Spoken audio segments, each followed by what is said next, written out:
South Sudan and also sexual abuse by UN Peacekeeping.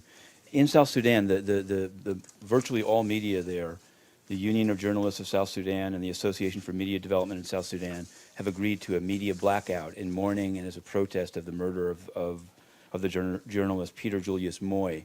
They're saying that UNMISS Radio Maria is going to keep broadcasting. Is that the case? Is Maria part of the sort of the media of South Sudan? What's the position of the UN on this? I'm not aware, but I will look into that. Okay. And I wanted to thank you, since you were the moderator yesterday, I want to ask you this.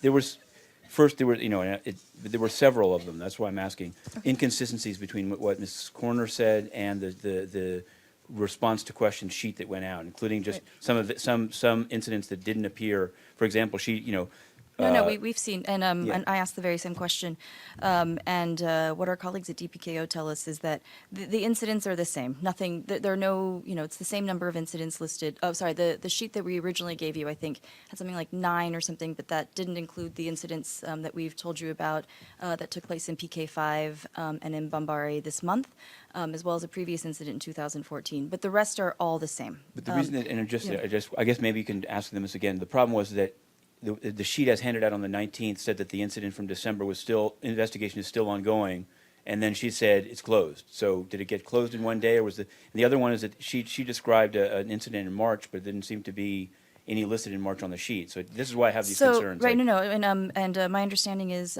we're that is the latest information that we have, and that is what she said supersedes the 19th. What she said supersedes. So there was supersedes the 19th. Was there a rape in March, or there wasn't a rape in March?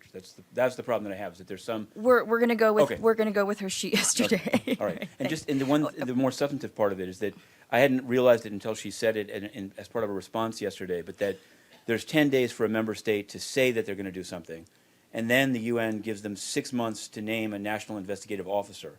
So I've heard UN officials say that even after 4 months after the Tabet rapes in Darfur, that this was too much time to find any evidence. So I wonder, how do you square those two? Does the UN think it's reasonable to give a country 6 months to even begin investigating an alleged rape? And if so, what maybe is that one of the reasons no one is ever convicted?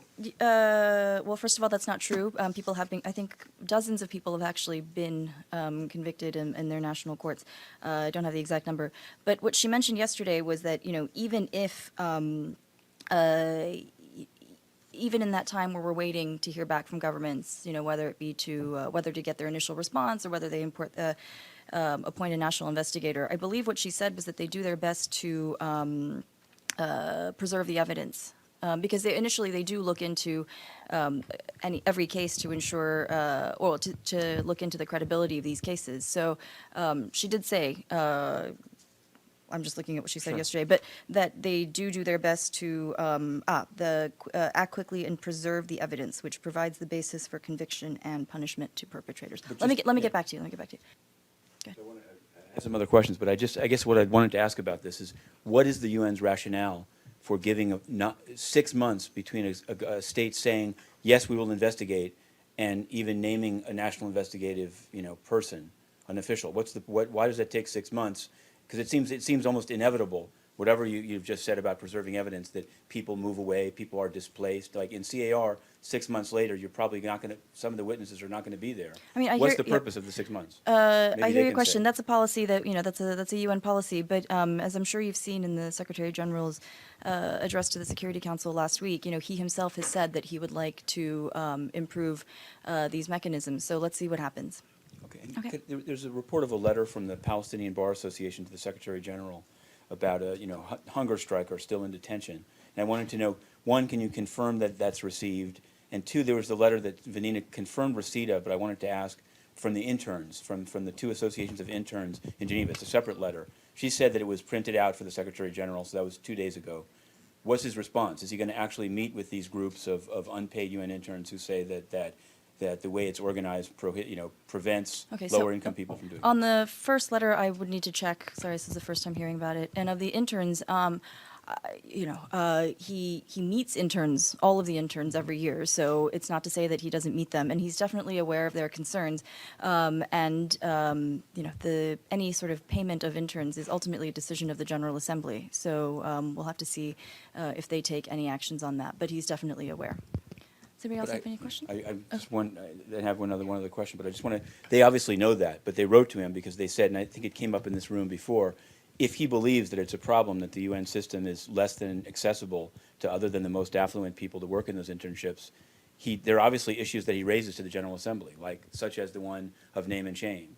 So I think, I guess I'm just wondering, does what you say mean that in response to this letter, there's no intent to meet with them or to No, take up I that I issue? don't think you can Okay. extrapolate that at all, but let's see what happens. I mean, at this point, we don't have any plans, but that doesn't mean that that's not going to change. And- Masood.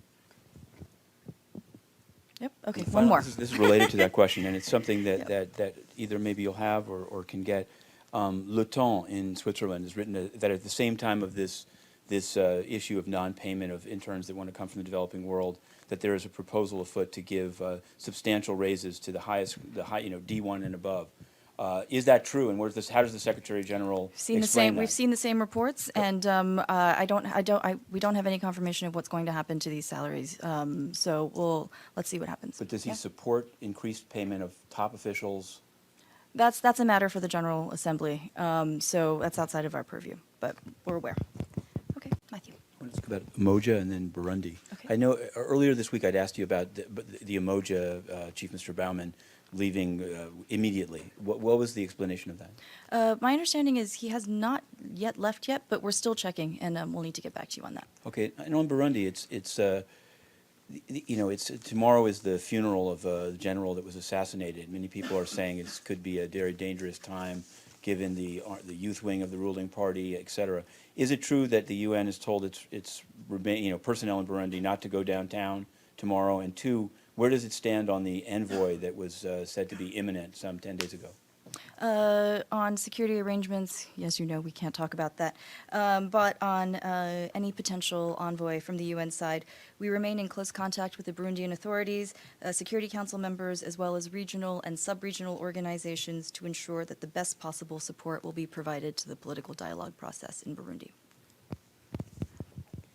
So, anybody else? Okay, let's have a great weekend, and barring any major event, we will see you the week after next. All right, thank you.